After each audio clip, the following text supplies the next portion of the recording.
यानंतर एक महत्त्वाची बातमी सोलापूरमधून येते। सोलापूरमध्ये भूकंपाचे सौम्य धक्के बसलेले आहेत। सोलापूर जिल्ह्यात भूकंपाचे धक्के बसलेले आहेत।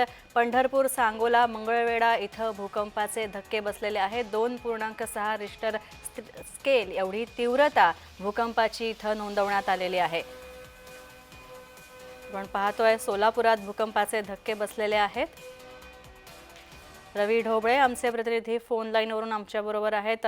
रवी, सोलापूरला भूकंपाचे धक्के बसलेले आहेत, काय माहिती आहे? नक्कीच सोलापूरमध्ये सकाळी 11च्या सुमारास सांगोला येथे भूकंपाचे जे आहेत ते सौम्य धक्के बसले आहेत। याची तीव्रता 5 किलोमीटर खोलीपर्यंत 2.6 मोजण्यात आलेली आहे। नॅशनल सेंटर फॉर टेक्नॉलॉजी या प्रयोगशाळेच्या मते सौम्य धक्के भूकंपाचे जाणवले गेले आहेत, परंतु यामध्ये कोणतीही जीवितहानी किंवा मालमत्तेचे नुकसान झालेले नाही।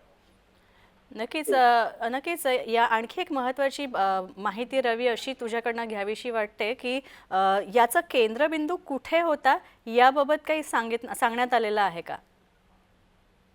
अजून कोणतीही माहिती तिकडून आलेली नाही स्नेहा, पण 5 किलोमीटर खोलीपर्यंत हे भूकंपाचे सौम्य धक्के बसलेले आहेत।